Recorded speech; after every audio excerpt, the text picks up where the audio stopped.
تبارک و تعالی نماز کو فرض فرمائیں، اس کے آنے سے پہلے فرض نہیں، جب وقت آئے گا تو نماز فرض ہوگی۔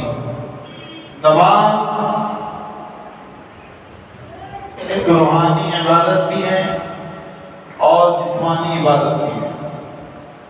نماز کے اندر دو پہلو ہیں، ایک نماز روح کی غذا بھی ہے اور نماز جسمانی عبادت بھی ہے۔ آقا کریم صلی اللہ علیہ وسلم ارشاد فرماتے ہیں کہ الصلاۃ معراج المؤمن، کہ نماز مومن کی معراج ہے۔ نماز کیا ہے؟ مومن کی معراج ہے، بلا تشبیہ و بلا تمثیل۔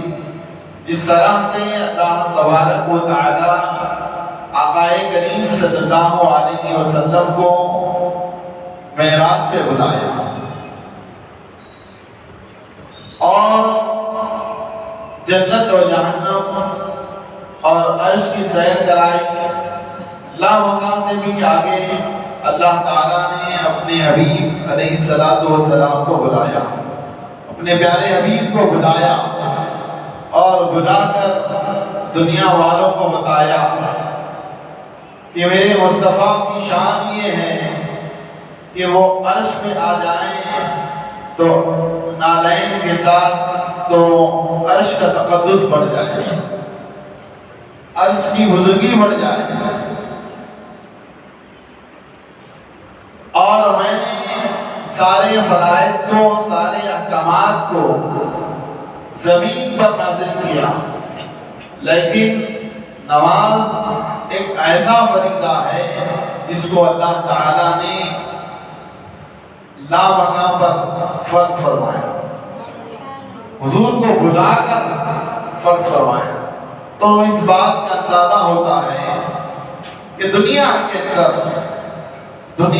اندر رہتے ہوئے اگر بلندی حاصل کرنا چاہتے ہیں، بلندی حاصل کرنا چاہتے ہیں تو اللہ کے حبیب علیہ السلام فرماتے ہیں کہ تم نماز کی پابندی کر لو، اللہ تمہیں بلند بنا دے گا، بلند بنا دے گا، خود بخود بنا دے گا۔ تم کو کوئی چیز پر عمل کرنے کی ضرورت نہیں ہے، بلکہ تم نماز کا اہتمام کرو، یہ نماز کی برکت سے اللہ تمہیں بلند بنا دے گا، دنیا میں بھی بلند ہو جاؤ گے اور آخرت میں بھی بلند ہو جاؤ گے۔ اور نبی اکرم صلی اللہ علیہ وسلم یہ ارشاد فرماتے ہیں کہ نماز میری آنکھوں کی ٹھنڈک ہے، نماز میری آنکھوں کی ٹھنڈک ہے۔ اور اللہ قرآن مجید میں خود اللہ تعالیٰ ارشاد فرماتا ہے قد افلح المؤمنون الذین هم فی صلاتهم خاشعون، جو لوگ نماز اللہ کے ڈر سے پڑھتے ہیں، اللہ کے خوف سے نماز پڑھتے ہیں، اللہ تعالیٰ ارشاد فرما رہا ہے وہ کامیاب ہو گئے، وہ کامیاب ہو گئے۔ تو اسی طرح سے نماز کی پابندی سے یہ بات معلوم ہوتی ہے کہ جو بندے مومن نماز کی پابندی کرتا ہے تو اللہ سے تعلق اور اللہ سے قربت معلوم ہوتی ہے۔ اللہ سے قربت کا ایک ذریعہ ہے نماز، اللہ سے ملنے کا اور اللہ سے ملانے کا ایک ذریعہ ہے۔ جو شخص اللہ سے ملاقات کرنا چاہتا ہے تو وہ نماز جیسی عظیم عبادت کو ادا کرے، نماز جیسی عظیم عبادت کو ادا کرے۔ اور جب رب سے تعلق ہو جاتا ہے بندے کو، رب سے تعلق ہو جاتا ہے، رب سے محبت جب ہو جاتی ہے بندے کو، تو بندہ نماز کی پابندی کرتا ہے، نماز کی پابندی کرتا ہے۔ قرآن مجید میں اللہ تبارک و تعالیٰ ارشاد فرماتا ہے ان لوگوں کے بارے میں، ان بندوں کے بارے میں کہ جو نیک اور صالح بندے ہیں، رات کی کڑاکے کی سردی ہے لیکن وہ اپنے نرم بستروں کو چھوڑ کر اللہ کی عبادت کی طرف متوجہ ہو جاتے ہیں، نرم نرم بستروں کو چھوڑ دیے ہیں. بستر یہ کہہ رہے ہیں کہ آرام کرو، طبیعت یہ چاہتی ہے کہ آرام کرو، لیکن اس کے باوجود وہ بستروں کو چھوڑ کر اللہ کی عبادت کی طرف متوجہ ہیں. تو اس بات کی دلیل ہے کہ اللہ سے اب ان کا تعلق ہو گیا ہے، اللہ سے محبت ہو گئی ہے، اللہ سے محبت ہو گئی ہے. بعض وقت نوجوانوں کو ہم یہ کہتے ہوئے سنتے ہیں، کیا کہتے ہیں کہ بھئی فلاں ساتھی کے فلاں دوست کے ہم ساتھ بیٹھے تھے، فلاں دوست کے ساتھ تھے، ہمیں عادت ہو گئی ہے، ہمیں جو ہے پان کھانے کی عادت ہو گئی، ہمیں گٹکا کھانے کی عادت ہو گئی، اور ہمیں سگریٹ پینے کی عادت ہو گئی. یہ کیوں نہیں ہماری زبان پہ آتا ہے کہ ہم نے رمضان کے جیسے عظیم مہینے کو پایا اور اب ہمیں عادت ہو گئی ہے، نماز کی عادت ہو گئی، نماز کی عادت ہو گئی. یہ نہیں آتا ہماری زبان پہ.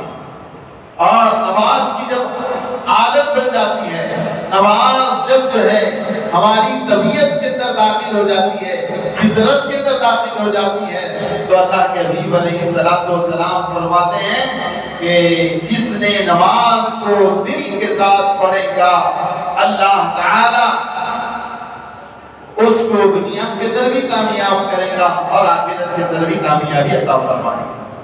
کامیابی یہ نہیں ہے کہ ہم جو ہے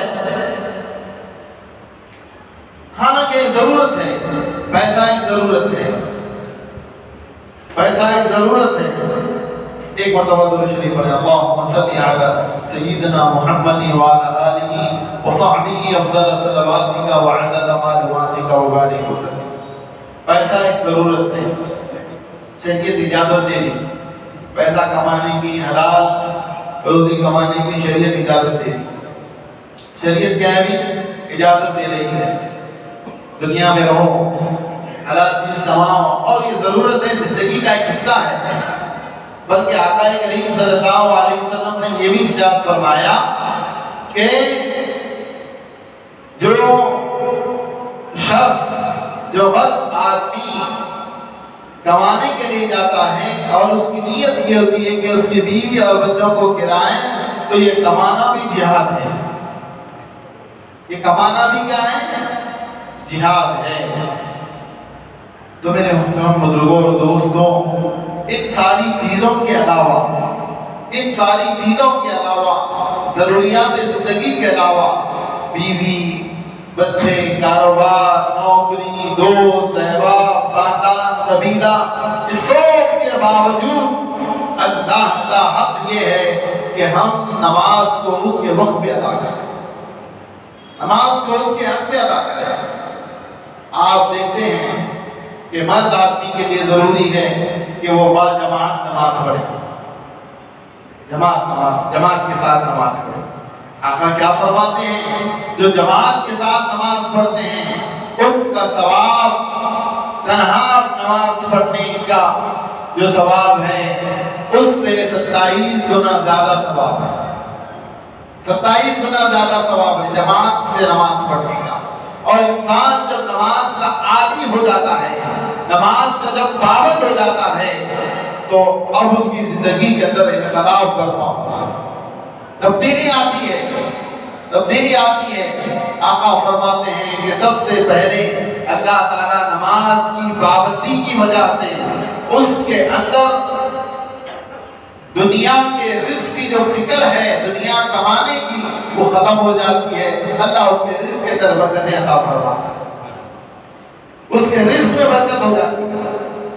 اور حضور اکرم صلی اللہ علیہ وسلم یہ فرماتے ہیں نماز کی پابندی کی وجہ سے اللہ اس کے وقت میں برکت عطا فرماتا ہے، اس کے وقت میں برکت ہوتی. اور نماز کی پابندی کی وجہ سے اللہ تعالیٰ اس کو جسمانی صحت عطا فرماتا ہے، جسمانی صحت عطا فرماتا ہے. اسی لیے آقا فرماتے ہیں مومن کبھی بوڑھا نہیں ہوتا. وہ مومن جو رمضان کے روزے بھی رکھے اور نماز کی پابندی بھی کرے، ذکر ذکر اذکار بھی کرے، قرآن کی تلاوت بھی کرے اور حج و زکات بھی ادا کرے، وقت مقررہ پر تمام ذکر و اذکار کی پابندی کے ساتھ زندگی گزارے، تو میرے آقا فرماتے ہیں کہ ایسا مومن کمزور نہیں ہو سکتا، کمزور نہیں ہو سکتا۔ تو آج ضرورت ہے ہمیں اس بات کی کہ ہم مساجد کو آباد کریں، مسجدوں کو آباد کریں۔ آپ دیکھتے ہیں سامعین کرام کہ ہم اس بات کو بتانا چاہتے ہیں، حکومت تک ہماری یہ بات پہنچانا چاہتے ہیں کہ ہم امن والے ہیں، ہم شانتی والے ہیں، ہم کہیں بھی بگاڑ اور فساد کو برپا نہیں کرتے، بلکہ قرآن یہ کہہ رہا ہے، ہماری پاک کتاب، ہماری عظیم کتاب کے اندر یہ بات ہے کہ کسی نے ایک جان کو بچایا تو اس نے ساری انسانیت کو بچایا، اور کسی نے کسی ظلمت کسی ایک آدمی کو مارا تو اس نے ساری انسانیت کا قتل کر دیا۔ کیا دیکھتے ہیں آپ؟ ہمیں افسوس ہے اس بات پر، افسوس ہونا بھی چاہیے ہم کو کہ یہ ہماری خود اپنی لاپرواہی کی وجہ سے، ہمارے بڑوں نے، ہمارے پرکھوں نے جن چیزوں کو چھوڑ کر ہماری تحفظ کے لیے گئے تھے اور ہماری زندگی کی ضرورت کے لیے چھوڑ کر گئے تھے، ہم اس کی صحیح طرح سے حفاظت اور صیانت نہیں کر سکے، اسی لیے ظالموں نے اس پر قبضہ کرنے کا ارادہ بنا لیا ہے۔ تو میرے محترم بزرگوں اور دوستوں، ایسی صورت میں ہم کیا کریں گے؟ سوائے دعا کے ہمارے پاس کوئی اختیار نہیں ہے، دعا کی ہمارے پاس کوئی چیز نہیں ہے، بلکہ یہ بات بار بار کہی جا رہی ہے۔ آپ اخبار میں پڑھیں گے تو آپ کو یہ بات پڑھنے کو ملے گی کہ بھئی یہ قانون ہمارے خلاف نہیں ہے، بلکہ ایسا نہیں ہے۔ اس کو پڑھنے کے بعد میں خود اس کو پڑھا ہوں۔ سب سے پہلی بات ایک مسئلہ میں بتا کر ختم کروں گا، کیونکہ ہمارے اندر شعور نہیں ہے، ہمارے اندر شعور نہیں ہے، ہمارے اندر بیداری نہیں ہے کسی بھی چیز کی۔ بیداری آنا چاہیے، بیداری آنا چاہیے۔ کب تک ہم سوتے رہیں گے؟ سونا تو خبر میں ہے، سونا خبر میں ہے بھائی۔ زندہ رہنا، زندگی سے لڑنا اور زندگی سے جدوجہد کرنا اور اپنے حق کے لیے لڑنا، یہ جو ہے نا انسانیت اور قانون کا ایک حصہ ہے۔ اپنی جدوجہد کے لیے، اپنی آزادی کو برقرار رکھنے کے لیے لڑنا، یہ قانون کا ایک حصہ ہے۔ آپ کو بتاؤں میں ایک بات، وقت کی بات چلی ہے۔ وقت کس کو کہتے ہیں؟ وقت کہتے ہیں اصل میں اللہ کے نام پر کسی چیز کو دے دینا۔ وہ مال بھی ہو سکتا ہے، وہ زمین بھی ہو سکتی ہے، وہ کوئی اور بھی چیز ہو سکتی ہے، اللہ کے نام پہ دے دینا۔ مثال کے طور پر میں آپ کو سمجھانے کے لیے بات کہہ رہا ہوں، یہ ہمارا عصا ہے، عصا ہے، اس کو عصا کہتے ہیں۔ ایک لکڑی ہے، یہ لکڑی خطبے کے وقت دی جاتی ہے، خطبہ وقت اس کو ہاتھ میں رکھ کر خطبہ دیا جاتا ہے، اس کو عصا کہتے ہیں، اور رکھنا ضروری ہے، اس کو ہر خطیب کے لیے رکھنا ضروری ہے۔ اب یہ دینے والے نے یہ نیت کی کہ خطیب اس لکڑی کو پکڑ کر خطبہ دے تو وقف ہوگی۔ اب وقف کرنے والے کو بھی اس بات کا اختیار نہیں رہتا ہے کہ اس لکڑی کو لے جا کر کسی دوسری مسجد میں دے دیں، دوسری مسجد میں نہیں دے سکتے۔ بڑے نازک مسئلے ہیں، بڑے نازک مسئلے ہیں۔ یہ مسجد بنا دی اور بنانے کے بعد اگر اس مسجد کو وقف نہیں کریں گے تب تک اس میں نماز درست نہیں، جمعہ درست نہیں، کوئی ذکر اذکار نہیں کر سکتے۔ اب یہ مسجد وقف ہے، یہ مسجد وقف ہے، اور اسی طرح سے اس مسجد میں بہت ساری چیزیں ہیں۔ ولو بالفرد، ہماری مسجد کے اندر ایک نیا ڈولہ آیا ہے گزشتہ سال، ایک ڈولا جو پرانا تھا وہ اب اس کی ضرورت نہیں رہی، لیکن واقف نے، وقف کرنے والے نے اسی مسجد کے لیے وقف کیا۔ تو قانون کے اندر ایک بات بتائی گئی ہے، وقف بائی یوزر، جس کا اردو میں ترجمہ ہوتا ہے کہ منشأ وقف، منشأ وقف کو ختم کر دیا گیا۔ مثال کے طور پر میں نے ایک زمین دے دی، ایک کمپلیکس دے دیا، ایک بلڈنگ دے دی، اس نیت سے دے دی کہ اس بلڈنگ کا جتنا بھی پیسہ آئے گا وہ یتیم بچوں کی تعلیم کے لیے استعمال ہوگا۔ اب دوسرے کام کے اندر اس کو استعمال نہیں کر سکتے، دوسرے کام کے اندر استعمال نہیں کر سکتے۔ اب وہ ڈولے کی بات ہے، ڈولا حالانکہ 1 سال سے ہمارے پاس رکھا ہوا ہے، اس کو دوسری مسجد میں بھی نہیں دے سکتے، دوسری مسجد میں بھی اس کو نہیں دے سکتے، یہ مسجد کی جانماز ہے، اب ضرورت نہیں ہے یہاں پر دوسری مسجد میں دینا، کیا نہیں دے سکتے؟ کیوں کہ واقف نے، وقف کرنے والے نے جب وقف کیا تو اسی مسجد کے لیے وقف کیا ہے، اسی مسجد کے لیے وقف کیا ہے، اب اس کی نیت یہ ہے کہ اسی مسجد میں استعمال ہو، یوز ہو، دوسری مسجد میں یوز نہ ہو۔ تو یہ مطلب ہے اگر دوسری مسجد میں استعمال کریں گے تو وہ منشأ وقف کے خلاف ہوگا، تو اسی کو حکومت ختم کر دی ہے اور بل پاس ہوا ہے۔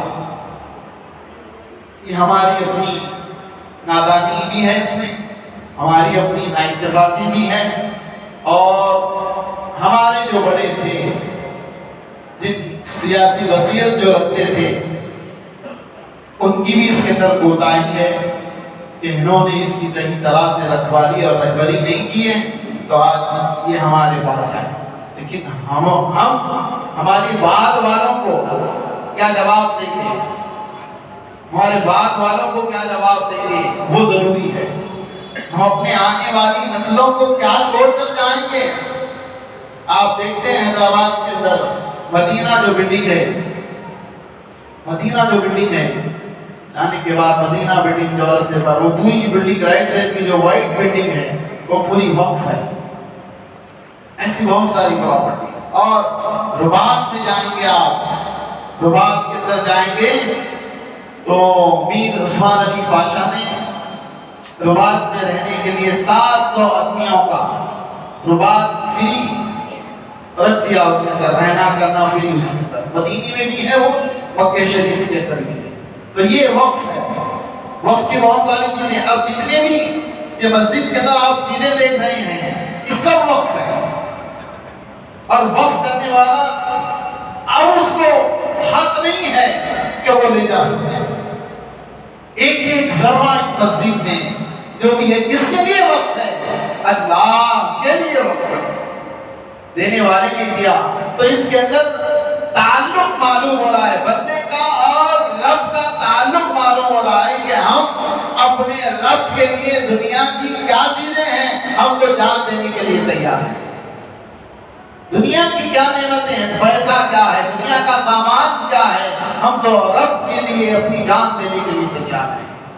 تو آج جو ہے میرے محترم بزرگوں اور دوستوں، یہ حالات جو بنے ہیں، صبر کریں اور جو ہے پیار کے ساتھ، محبت کے ساتھ اس کا دفاع کرتے رہیں، دفاع کرتے رہیں، دفاع مطلب ڈیفنس کرتے رہیں، بتائیں لوگوں کو، کم سے کم جو ہے ہمارے پاس میجورٹی تو نہیں ہے لیکن ہم دنیا کو یہ بتا سکیں کہ یہ غلط ہو رہا ہے، یہ کیا ہے، غلط ہو رہا ہے۔ تو اللہ سے دعا ہے، تو اس کے لیے ضروری ہے کہ ہم مساجد کو آباد رکھیں، مساجد کو آباد رکھیں، کم سے کم 5 وقت کی نماز تو پڑھیں، نماز تو پڑھیں، ذکر وذکار اپنی جگہ ہے، وہ الگ جگہ ہے، نماز کا اہتمام کریں۔ مسجدیں جن کے گھر دور ہیں وہ بھی مسجد کو آئیں، جن کے گھر نزدیک ہیں وہ بھی مسجد کو آئیں، اکیلے نہ آئیں، اپنی اولاد کو لانے کی کوشش کریں۔ چلو بھی نماز کا ٹائم ہو گیا، نماز کا ٹائم ہو گیا، اس سے ہماری اور آنے والی نسلوں کی حفاظت ہوگی۔ اللہ سے دعا ہے اللہ رب العزت جو ہے آسمان کی بلاؤں سے، زمین کے فتنے سے ہماری حفاظت فرمائیں۔ وصلی اللہ تعالی علی خیر خلقہ محمد وآلہ وصحبہ اجمعین والحمد للہ رب العالمین۔ جو حضرات سنت نہیں پڑھیں وہ سنت سے فارغ ہو جائیں۔